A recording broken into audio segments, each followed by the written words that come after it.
गिनी जाए मुमकिन है, सहरा के जर्रे समंदर की लहरें, फलक के सितारे, पर है ये नामुमकिन दयानंद स्वामी, तेरे एहसान गिनती में आ जाए सारे,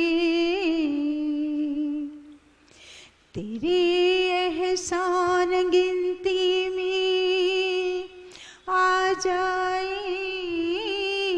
सारे। वेदों की ज्योति जलाए फिर ऋषि दयानंद जी ने, वेदों की ज्योति जलाए फिर ऋषि दयानंद जी ने, दयानंद जी ने, दयानंद जी ने, दयानंद जी ने, दयानंद जी ने वैदिक ध्वजा फहराई फिर ऋषि दयानंद जी ने, वैदिक ध्वजा फहराई फिर ऋषि दयानंद जी ने, वेदों की ज्योति जलाई फिर ऋषि दयानंद जी ने।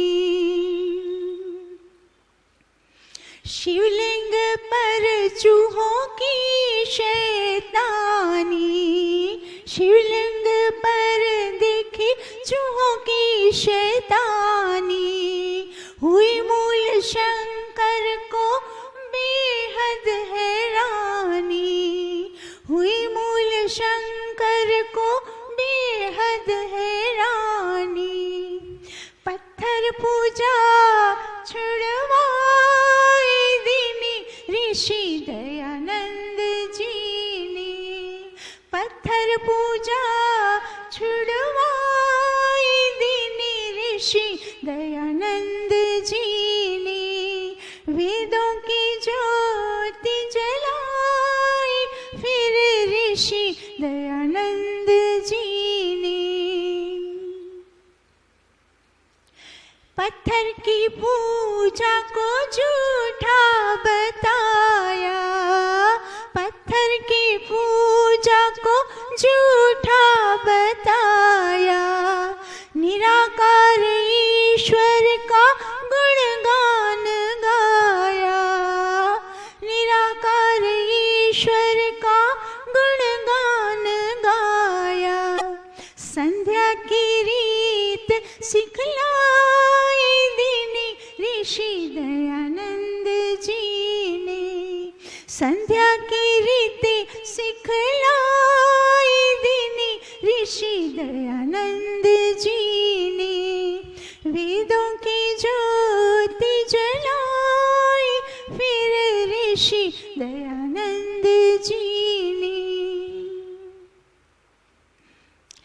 दलितों अछूतों को गले से लगाया, दलितों अछूतों को गले से लगाया, महिलाओं को जिसने वेद पढ़ाया, महिलाओं को जिसने वेद पढ़ाया, पाखंड से कीनी लड़ाई फिर ऋषि दयानंद जी ने, पाखंड से कीनी लड़ाई फिर ऋषि दयानंद जी ने, वेदों की ज्योति जलाई फिर ऋषि दयानंद जी ने,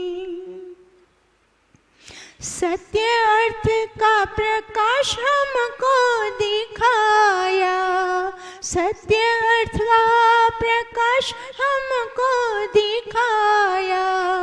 गागर में ऋषिवर ने सागर समाया।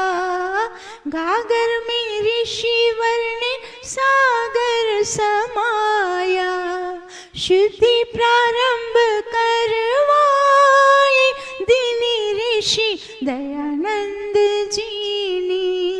शुद्धि प्रारंभ कराए दीनी ऋषि दयानंद जी ने।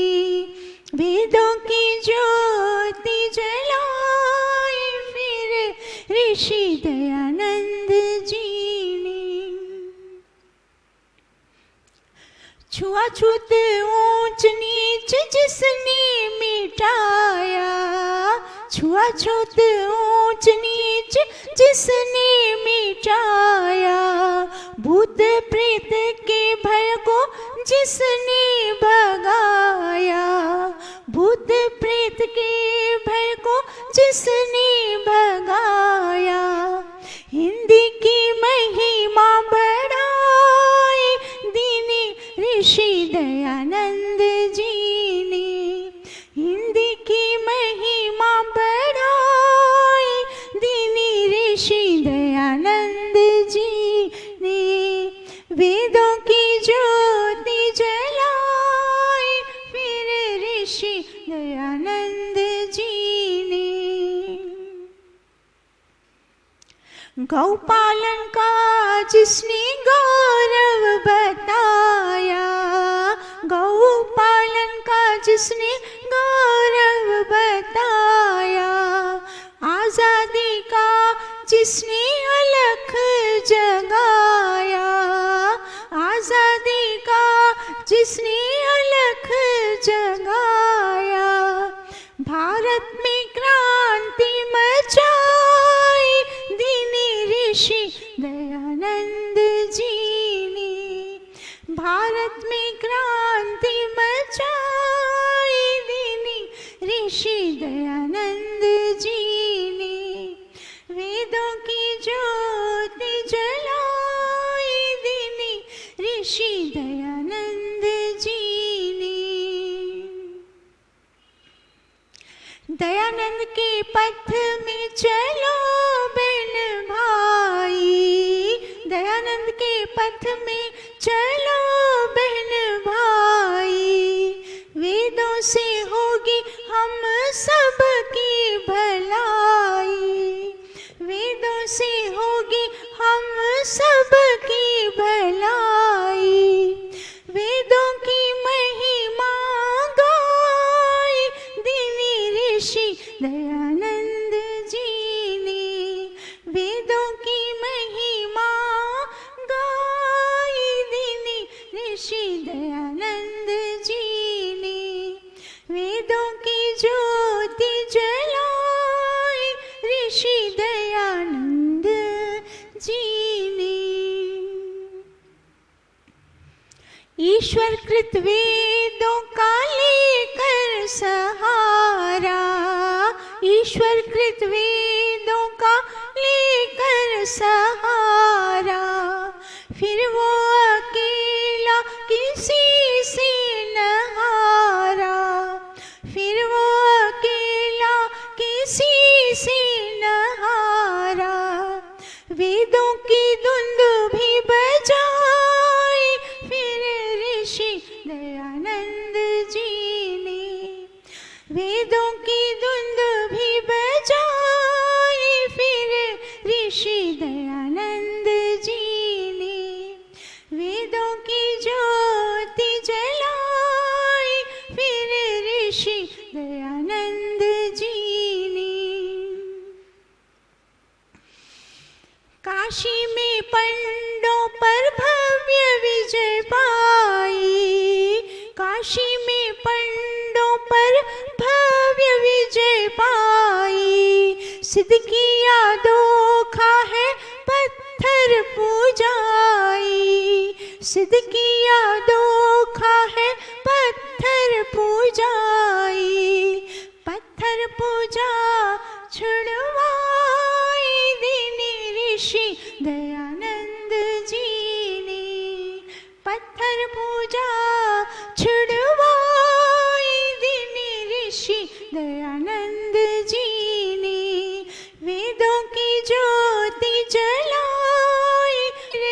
ऋषि दयानंद जी ने। दुष्टों ने उनको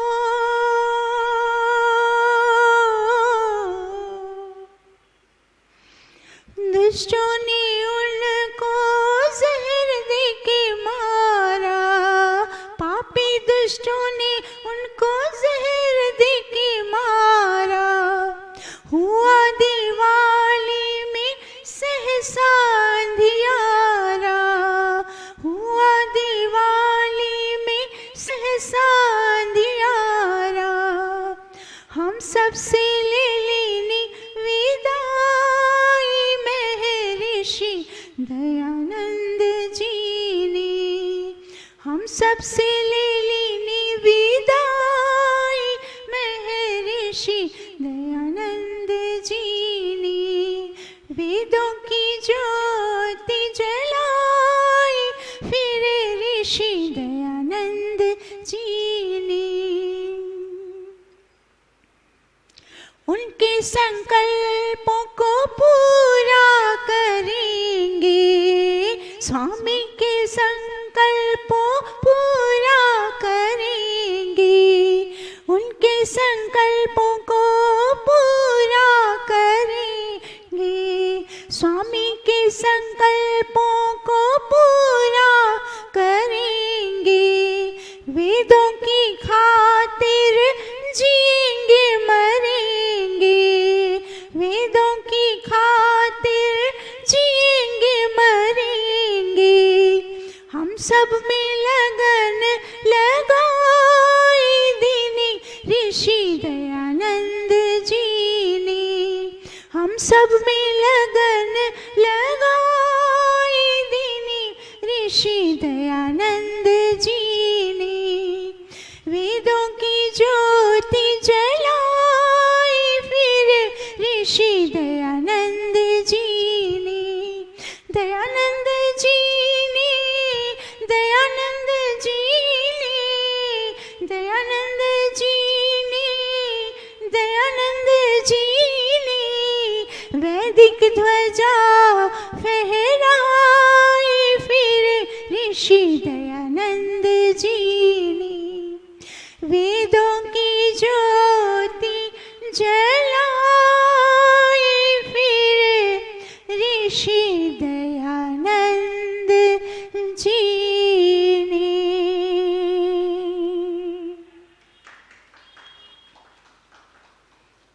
ऋषि दयानंद।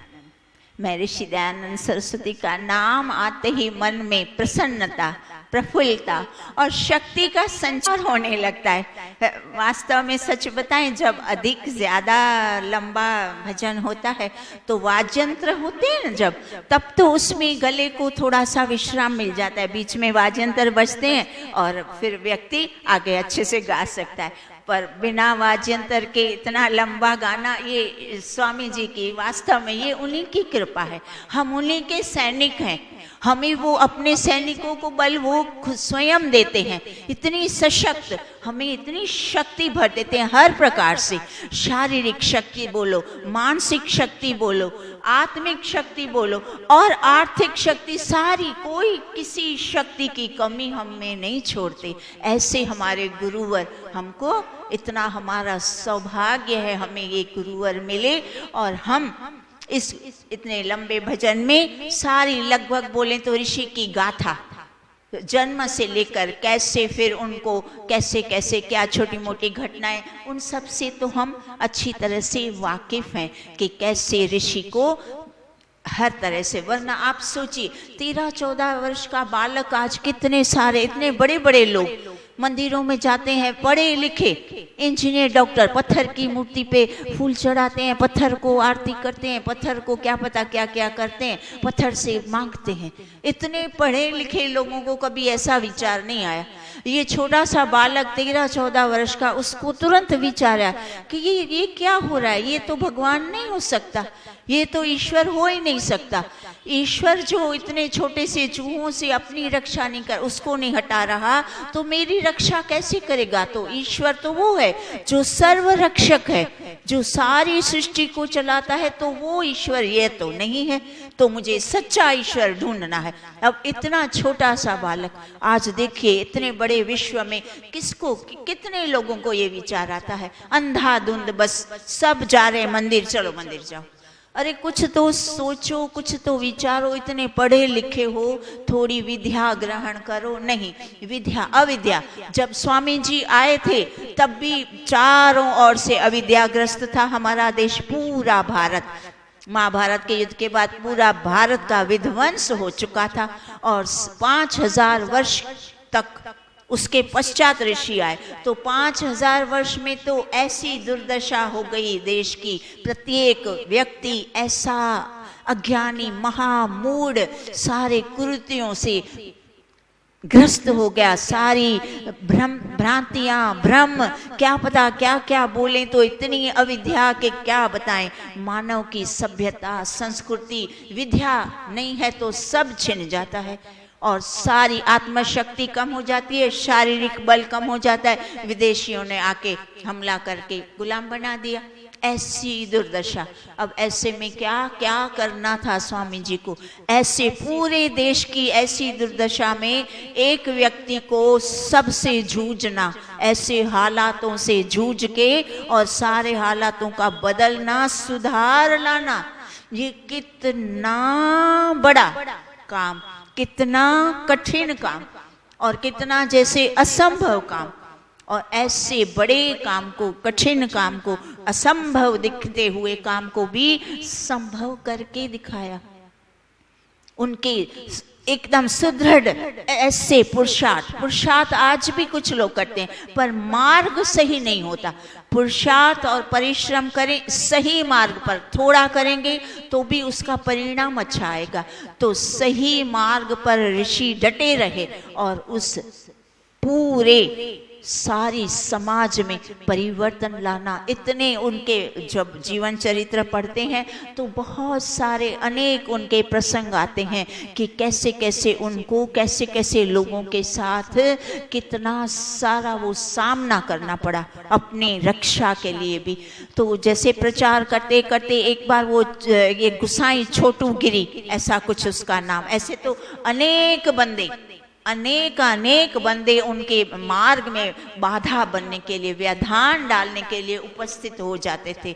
तो क्योंकि उस समय बोलबाला तो इन्हीं का था, ये पंडों का, पुजारियों का, ये गोसाइयों का और ये मतांतर वालों का, वो तो वर्चस्व था उनका। सबसे बड़े वो, जैसे अपने आप को हम गुरु, हम ये, हम वो, उन्हीं का ही सब कुछ चलता था।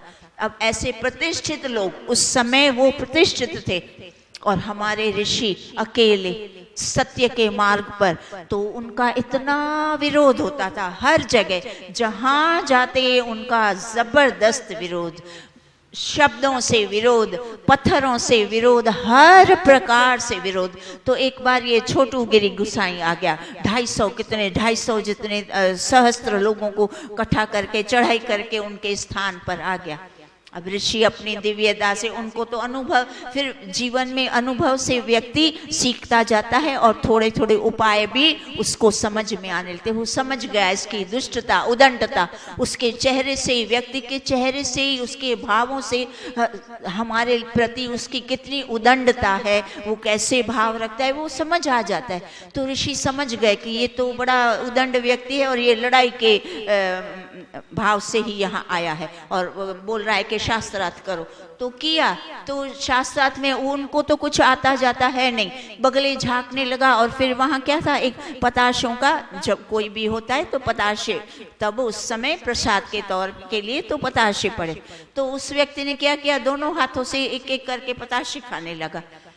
तब ऋषि ने कहा, सुनिए, आप ऐसे सारे पताशों को जूठा मत करिए, आपको पताशे खाने हैं, आप बड़ी प्रसन्नता से इसको ले लीजिए और आप आराम से बैठ के खाइए।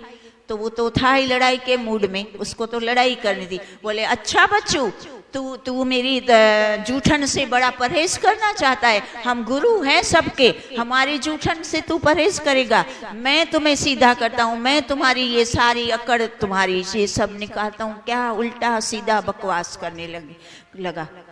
तब ऋषि एकदम से खड़े हो गए अब उनको समझ आ गए थे, खड़े हो गए और तेजस्वी दिव्य, उसने एक ही शब्द, सब दूसरे जो शिष्य थे बोले बाहर का दरवाजा बंद कर दो, मैं इन लोगों को अकेला ही सीधा करूंगा। जब ऐसा उनका दिव्य स्वरूप देखा, आंखों में तेज और पूरा एक एक वाणी में, और खड़े हो गए तेजस्वी बनकर, फिर वो छोटू गिरी डर गया, उसका हृदय कांप गया। वो समझ गया कि मैं चाहे कितने भी लोगों को ले आया हूं, पर हम सब बेसिर पैर इनके जो खाली खाली झूठे आरोप लगाते हैं तो हम तो पिटने ही वाले हैं, इसलिए चुपचाप वो पीछे हट गए। तो इस तरह से ये एक छोटू गिरी नहीं, ऐसे तो अनेक बड़े बड़े पंडित, बड़े बड़े महारथी बोले, कितना विरोध किया, और सबको, कई लोगों ने हार कर भी अपनी जीत घोषित कर दी और उनको नीचे बिठा दिया। देखो देखो ये दयानंद हार गया, दयानंद हार गया, दयानंद हार गया, हम जीत गए। ऐसी इतनी सारी कुटिलताएं, इतने सारे छल, इतने सारे कपट, सबको बर्दाश्त करते करते करते उनका एक ही भाव नहीं। और कुछ लोग तो बहुत सारा परिवर्तन, कुछ नहीं, अन्य अनेक लाखों करोड़ों शिष्य फिर उनके बन गए।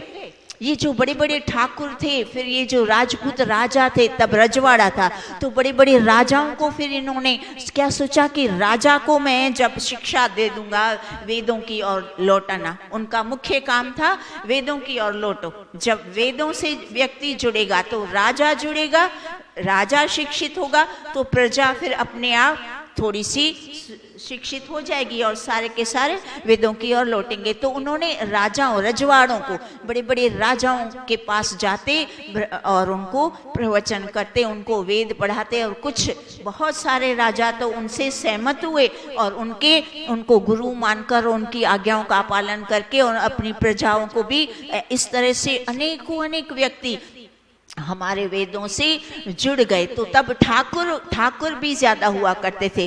तो एक बार क्या, ये ठाकुर नाम हम भूल जाते, छलेसर में गए तो एक ठाकुर थे, वहां उनको उद्यान में ठहराया गया।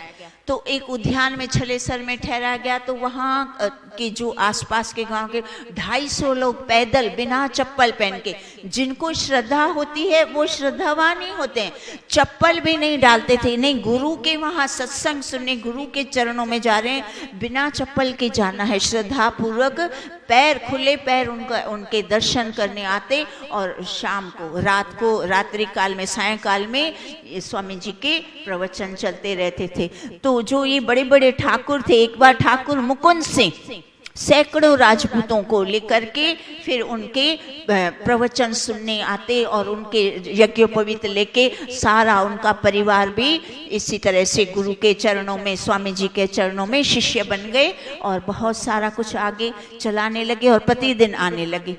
तो स्वामी जी को एक बात पता चल गई कि ये जो ठाकुर मुकुंद सिंह है और उनका जो पुत्र चंदन सिंह है, उनका आपस में रुष्ट है, पिता पुत्र का आपस में कुछ वैमनस्य चल रहा है। तब ऋषि दयानंद की देखी, ऐसा नहीं कि मात्र वो बस मुझे वेद पढ़ाना है और मैं बात छुट्टी कर दूं, बस वेदों की और लौटो, वेदों का मंत्र याद करो, उपासना करो, काम खत्म। ना, व्यक्तिगत सुधार। देखिए उनकी सोच, एक पिता पुत्र में आपस में नहीं बन रही है, अनेकता है, तो वो भी ऋषि को खटकता है, बोलता है नहीं, इससे तो कुछ समाज का सुधार नहीं होगा। जब व्यक्ति सुधरेगा तो परिवार सुधरेगा, तो परिवार सुधरेगा तो समाज सुधरेगा, समाज सुधरेगा तब राष्ट्र सुधरेगा। तो उनकी सोच कितनी अच्छी थी, पिता पुत्र का मेल करवाना। उन्होंने जो विक्रम सिंह, क्या नाम है, मुकुंद सिंह को बुलाया और समझाया कि देखिए, जब छोटे अगर अपने छुटपन पर उतर आए तो बड़ों को अपना बड़प्पन नहीं छोड़ना चाहिए, बड़ों को अपना बड़प्पन त्याग नहीं करना।